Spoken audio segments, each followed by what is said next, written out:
قرآن مجید فرقان حمید نے کہا کچھ صحابہ کرام علیہم رضوان نبی کریم علیہ السلام کی بارگاہ میں آئے، یا رسول اللہ صلی اللہ علیہ وسلم زمانہ بیت گیا، سجدے کرتے، تسبیحات پڑھتے، ذکر کرتے، عبادت کرتے، روزہ رکھتے، حضور ہمارا اپنے رب کو دیکھنے کو دل کرتا ہے، اس کو ملنے کو دل کرتا ہے، کبھی اے حقیقت منتظر نظر آ نہ لباس مجاز میں، لاکھوں سجدے تڑپ رہے ہیں میری جبین نیاز میں۔ اور اقبال کہنے لگے تیرے عشق کی انتہا چاہتا ہوں، میری سادگی دیکھ کیا چاہتا ہوں، ذرا سا تو دل ہے مگر شوق اتنا، وہی لن ترانی سنا چاہتا ہوں۔ جب کہا نا کہ رب کریم کو ملنے کو، دیکھنے کو، بیٹھنے کو دل کرتا ہے، تو اللہ کریم نے فرمایا وَإِذَا سَأَلَكَ عِبَادِي أَنِّي فَإِنِّي قَرِيب، اے محبوب جب میرے بندے آپ سے میرے بارے میں پوچھے تو ان سے فرما دیجئے کہ میں قریب ہی ہوں، میں ان کے قریب ہی ہوں۔ دلیل کیا ہے؟ اجیب دعوت الداعی اذا دعان، وہ جب بھی مجھ سے دعا کریں گے میں ان کی دعاؤں کو قبول فرماؤں گا، وہ جب بھی مجھے پکاریں گے میں ان کی پکار کو قبول کروں گا۔ یہ دلیل ہے۔ بندہ مومن جب بھی اللہ سے دعا، اور پھر حکم دیا، فرمایا فَلْيَسْتَجِيبُوا لِي، انہیں چاہیے کہ میرا حکم مانیں، وَلْيُؤْمِنُوا بِي، اور انہیں چاہیے کہ مجھ پر ایمان لائیں، لَعَلَّهُمْ يَرْشُدُونَ، تاکہ وہ ایک رستے پہ چل نکلیں، تاکہ وہ ہدایت پا جائیں۔ تو یہ یاد رکھیے گا، یعنی دعا کریں اور وہ دعا کرنے کے بعد پھر ایک رستہ ان کے لیے آئے گا۔ فَلْيَسْتَجِيبُوا لی، پھر اس طرح کریں کہ وہ میرا حکم مانے، یعنی ایک راہ پھر انہیں، جب دعا کا رشتہ اللہ سے بندہ بناتا ہے نا، پھر اللہ اس کے لیے رستے کھول دیتا ہے۔ جب دعاؤں کے رستے شروع ہو جاتے ہیں تو پھر رستے کھلنے شروع ہو جاتے ہیں۔ اس لیے میرے نبی کریم صلی اللہ تعالی علیہ وسلم نے فرمایا اپنے رب سے کثرت کے ساتھ دعا مانگا کرو، جو اللہ سے نہیں مانگتا اللہ اس سے ناراض ہو جاتا ہے، اور حضور فرماتے ہیں جو رب سے زیادہ مانگتا ہے اللہ اس سے زیادہ خوش ہوتا ہے۔ وہ اللہ سے کھل کے مانگو، صبح و شام مانگو، اور اپنی طلب سے بڑھ بڑھ کے مانگو۔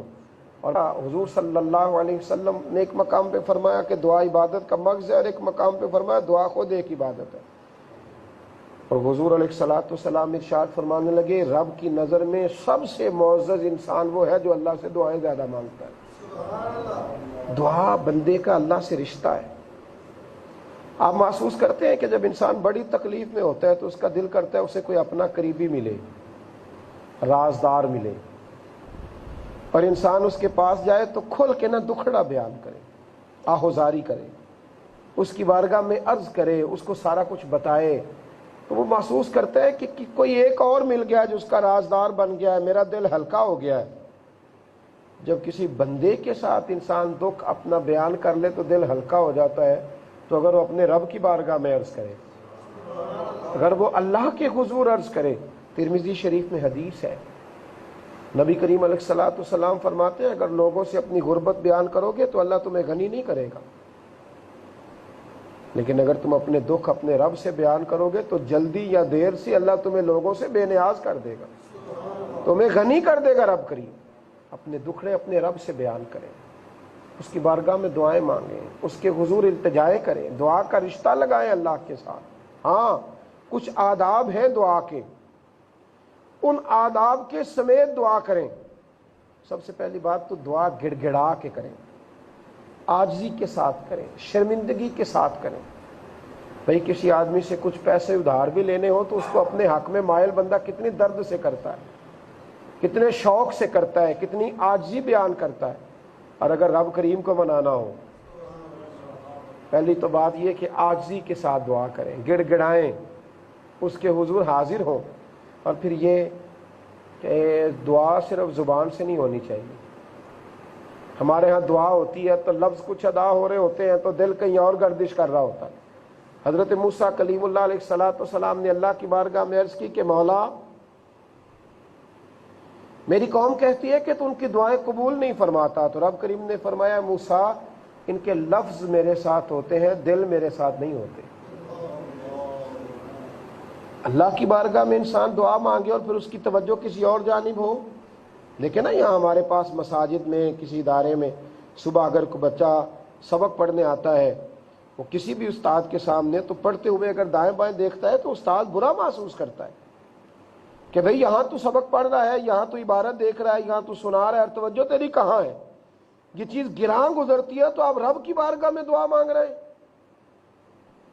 اللہ کے حضور دعا مانگ رہے ہیں، اور توجہ نہیں ہے آپ کی، دل حاضر ہو، طبیعت حاضر ہو، موجود ہو، اور پھر انسان دعا مانگے، اور پھر یہ بھی دعا کے آداب میں شامل ہے کہ اس کا رزق حلال ہو۔ حضور صلی اللہ علیہ وسلم نے ایک شخص کو بڑی آہوزاری سے دعا کرتے ہوئے دیکھا تو فرمایا اس کی دعا اس لیے قبول نہیں ہوگی کہ جو اس نے کھایا ہے وہ بھی حرام ہے، جو پہنا ہے وہ بھی حرام ہے۔ تو لقمہ حرام والا آدمی جب دعا مانگتا ہے تو قبول نہیں ہوتی۔ اور پھر میرے نبی کریم علیہ الصلوۃ والسلام نے طریقہ بتلایا، فرمایا پہلے اللہ کی حمد کرو، پھر اس کے رسول پر درود پڑھو۔ اب تم جو دعا کرو گے اللہ اپنے فضل سے قبول فرمائے گا، اللہ اپنی رحمت سے قبول فرمائے گا۔ آپ کے پاس جو نیک اعمال ہوں ان کا وسیلہ دے کے دعا کریں۔ بڑی معروف حدیث ہے کہ 3 لوگ ایک غار میں الجھ گئے تھے، تو ایک نیکی جو ان کی چھپی ہوئی تھی ان نیکیوں کا وسیلہ دے کے دعائیں کی تو اللہ نے ان کی دعاؤں کو قبول فرما لیا۔ اور پھر رب کی بارگاہ میں نبی پاک کا وسیلہ دے کے دعا کریں، اللہ کی بارگاہ میں ولیوں کا وسیلہ بھی قبول ہے، اعمال کا وسیلہ بھی قبول ہے، اور جو وسیلہ سب سے زیادہ قبول ہے وہ میرے محبوب کا وسیلہ ہے۔ خود نبی کریم علیہ الصلوۃ والسلام نے حضرت فاطمہ بنت اسد رضی اللہ تعالی عنہ جو مولا علی شیر خدا کی والدہ تھی، جب ان کو قبر میں دفن کیا تو دعا کی، اے اللہ میرے اور پچھلے انبیاء کے وسیلے سے ان کی قبر پہ رحمت فرما۔ حضرت عثمان بن حنیف کو جب نبی پاک نے دعا سکھائی، ترمذی میں موجود ہے، تو فرمایا میرے وسیلے سے دعا کرنا اللہ قبول فرمائے گا۔ الفاظ دعا میں حضور نے وسیلے کا سبق دیا، تو ان سارے عوامل کو پیش نظر رکھ کے دعا کریں، اور اگر اللہ توفیق دے تو آنکھوں میں کوئی آنسو آ جائے، دل پہ چوٹ لگے اور کوئی 2 آنسو آ جائے، پھر انسان دعا مانگے تو پھر تو رب کریم بڑا ہی راضی ہوتا ہے، پھر تو اللہ بڑا ہی نوازتا ہے۔ اس کی بارگاہ میں دعا کریں، التجا کریں۔ حضور ہمیشہ دعا کرتے، ہر مقام پر دعا کرتے، ہر مقام پر نبی پاک کے ہاتھ اٹھتے، کتنی کتنی دیر حضور دعائیں کرتے رہتے۔ صحابہ کرام فرماتے کبھی اتنے اونچے ہاتھ اٹھاتے حضور کہ ہم حضور کے بغلوں کی سفیدی دیکھتے۔ نبی کریم علیہ الصلوۃ والسلام نے فرمایا غافل دل والے کی دعا اللہ قبول نہیں فرماتا، دعا کریں، اس کی بارگاہ میں حاضری دیں۔ اور بہت سارے ایسے لوگ ہیں کہ جو کسی کی غیر موجودگی میں اس کے لیے دعا کرتے ہیں، اس پہ کرم ہو رہا ہوتا ہے پر اسے پتہ ہی نہیں ہوتا یہ کس کی برکت سے ہو رہا ہے۔ میرے رسول پاک علیہ السلام نے فرمایا جب تم اپنے بھائی کی غیر موجودگی میں اس کے لیے دعا کرتا ہے، اس کی غیر موجودگی میں جب تو اس کے لیے دعا کرتا ہے تو اللہ تعالیٰ تیری پشت پر فرشتہ کھڑا کر دیتا ہے جو تیری دعا پر آمین کہتا ہے، اور یہ بھی کہتا ہے کہ اے اللہ جو یہ اپنے بھائی کے لیے مانگ رہا ہے نا پہلے اسے عطا فرما۔ تو دعا اگر آپ کسی کی غیر موجودگی میں مانگتے ہیں اور کسی سے دعا کراتے ہیں، یہ بھی میرے محبوب کا طریقہ ہے، دعا کریں بھی اور دعا کرائیں بھی۔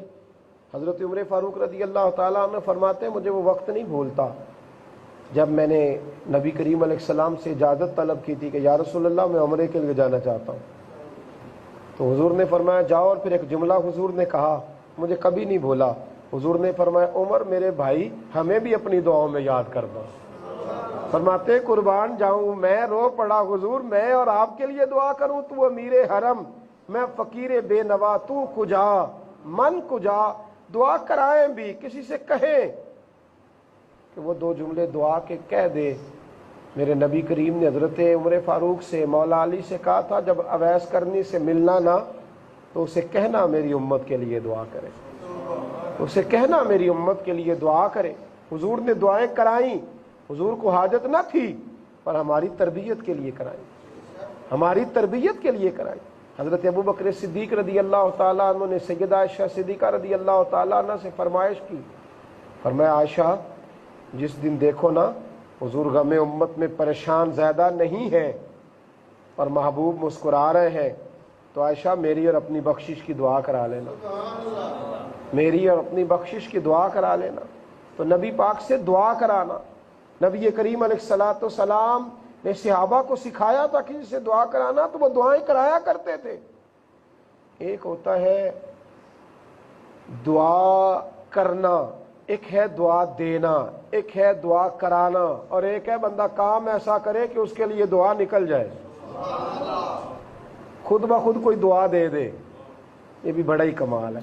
حضرت عثمان غنی رضی اللہ تعالیٰ عنہ نے دیکھا کہ حضور پر بظاہر بار بار حضور اعلان فرما رہے ہیں، بظاہر کہہ رہے ہیں لاؤ چندہ دو، بار بار ایک جنگ پر۔ تو نبی کریم علیہ الصلوۃ والسلام کے بار بار اعلان کرنے پر حضرت سیدنا عثمان غنی بھی بار بار ہی دیتے رہے، اللہ کے راستے میں بار بار دیتے رہے۔ فرماتے ہیں جب میں بار بار دیتا رہا نا تو حضور نے ایک دعا دی، وہ دعا مجھے دنیا اور ما فیہا سے پیاری ہے۔ اللہ کے رسول نے فرمایا اے اللہ میں عثمان سے راضی ہوں، تو بھی اس سے راضی ہو جا۔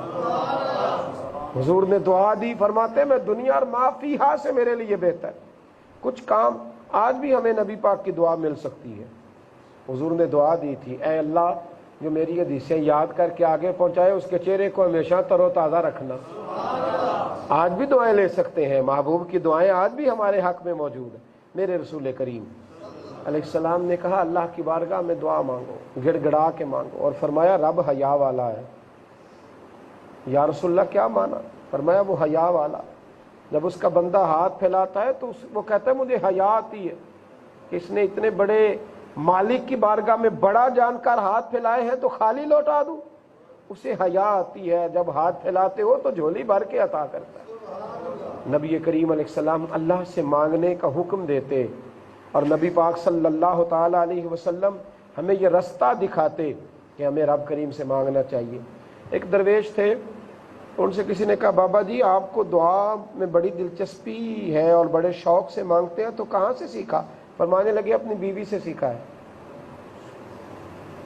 دعا مانگنے کا طریقہ اپنی بیوی سے سیکھا۔ کہ حضرت صاحب بیوی سے؟ فرمایا ہاں جناب کیسے؟ فرمانے لگے میری بیوی کو کچھ پیسوں کی ضرورت تھی، میں سفید پوش آدمی ہوں، زیادہ رقم نہیں رکھتا۔ ایک دن اس نے کہا کہ وہ فلاں چیز کی ضرورت ہے، کچھ پیسے چاہیے تھے۔ میں نے اس سے کہا کہ ابھی میرے پاس موجود نہیں ہے، کچھ دنوں میں دیتا ہوں۔ اس نے پھر یاد کرایا ایک دو دن کے بعد، صاحب آپ کو ایک کام کہا تھا، کچھ پیسے چاہیے تھے تو دے دیجئے، فلاں ضرورت ہے۔ تو میں نے کہا ابھی نہیں آئے، آتے ہیں تو دیتا ہوں۔ کہتے ہیں عورتوں کا مزاج ہوتا ہے نا، 3-4 دنوں کے بعد پھر اس نے یاد کرایا، وہ ایک گزارش کی تھی تو کہتے مجھے برا لگا، میں نے ڈانٹ دیا۔ میں نے کہا کیا تو روز مجھے یاد کراتی رہتی ہے، مجھے پتا ہے دینے آتے ہیں کہیں سے تو دیتا ہوں۔ تو میں نے ڈانٹا تو رو پڑی۔ اس نے ایک جملہ کہا تو مجھے رب سے مانگنے کا طریقہ آ گیا۔ رو کے کہنے لگی آپ ہی میرے شوہر ہیں، آپ سے نہ کہوں تو پھر کس سے جا کے کہوں؟ آپ ہی میرے خاوند ہیں، سرتاج ہیں، پھر میں اور کس سے کہوں؟ کہتے میں رو پڑا۔ کہنے لگی آپ کو کیا ہوا؟ تو میں نے کہا میں بھی جب کہوں گا نا تو ہی میرا رب ہے۔ اللہ میں دکھی ہو گیا ہوں، میں کمزور ہو گیا ہوں، اللہ دنیا کا ستایا ہوا ہوں، میں پیچھے رہ گیا ہوں کہ اللہ تو ہی رب ہے، تجھ سے نہ کہوں تو پھر کس سے جا کے کہوں، کس کی بارگاہ میں عرض کروں جب میں کہوں گا کہ تو ہی میرا رب ہے۔ دعا کریں، دعا کرائیں، دعائیں لیں۔ اور وہ جو ہمارے اپنے دنیا سے رخصت ہو گئے ان کے ساتھ جو ہمارا رشتہ باقی ہے وہ دعاؤں کا رشتہ ہے۔ میرے نبی پاک علیہ السلام نے فرمایا قبر میں رہنے والا مردہ اس طرح ہوتا ہے جس طرح دریا میں ڈوبنے والا کوئی شخص،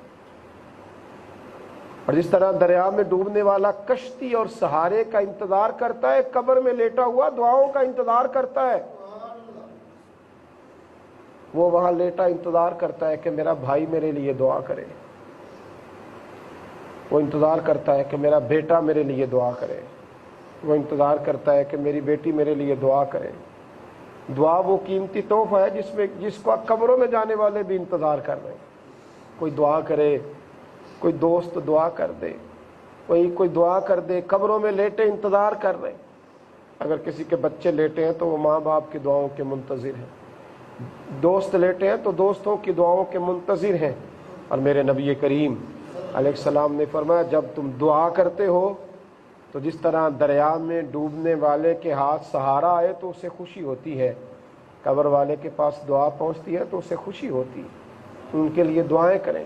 میرے نبی پاک علیہ الصلوۃ والسلام نے فرمایا میری امت قبروں میں گناہگار جائے گی، نکلے گی تو نیکوکار نکلے گی۔ یا رسول اللہ صلی اللہ علیہ وسلم اب کیسے نیک ہو گئی؟ فرمایا پچھلوں نے دعائیں ہی اتنی کی تھی کہ اللہ نے سارے گناہ معاف فرما دیے۔ دعا کریں، امت کے لیے دعا کریں، مجبوروں کے لیے دعا کریں، جن کی مائیں اپنے بچوں کے آنسو دیکھ کر سو جاتی ہیں ان کے لیے دعا کریں، جنہیں چھوٹی بڑی عید پر کپڑے بھی میسر نہیں آتے ان مجبوروں کے لیے دعا کریں، جن کو کرائے کا مکان بھی میسر نہیں، جھونپڑی میں وقت گزارتے ہیں ان کے لیے بھی دعا کریں، اور جن کو ہاسپٹل اور ہسپتالوں میں پڑے سالوں بیت گئے ان کے لیے بھی دعا کریں۔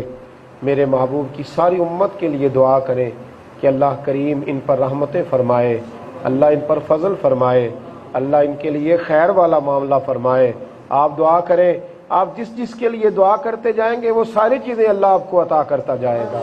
میرے نبی نے اس امت کے لیے بڑی دعائیں کی، کئی راتیں لگا کے دعائیں کی، حضور نے غار حرا میں بھی دعائیں کی، غار سجدہ میں بھی دعائیں ہی کی، غار ثور میں بھی رسول پاک نے دعائیں فرمائی، اور جب طائف والے پتھر مار رہے تھے تو پھر بھی حضور دعائیں فرما رہے تھے، اور جب احد میں دانت مبارک شہید کیے جا رہے تھے تو حضور دعائیں کر رہے تھے۔ دعائیں حضرت قسم بن عباد فرماتے ہیں جب حضور کا وصال ظاہری ہوا تو لب ہل رہے تھے، اور میں نے کان قریب کیا تو حضور امت کے لیے دعا ہی فرما رہے تھے۔ یہ کیا کرم والا معاملہ ہے دعا، کہ محبوب نے دعا سے رشتہ بنا کے رکھا۔ دعا کریں اللہ ساری امت پہ رحمت فرمائے۔ آخر دعوانا الحمدللہ۔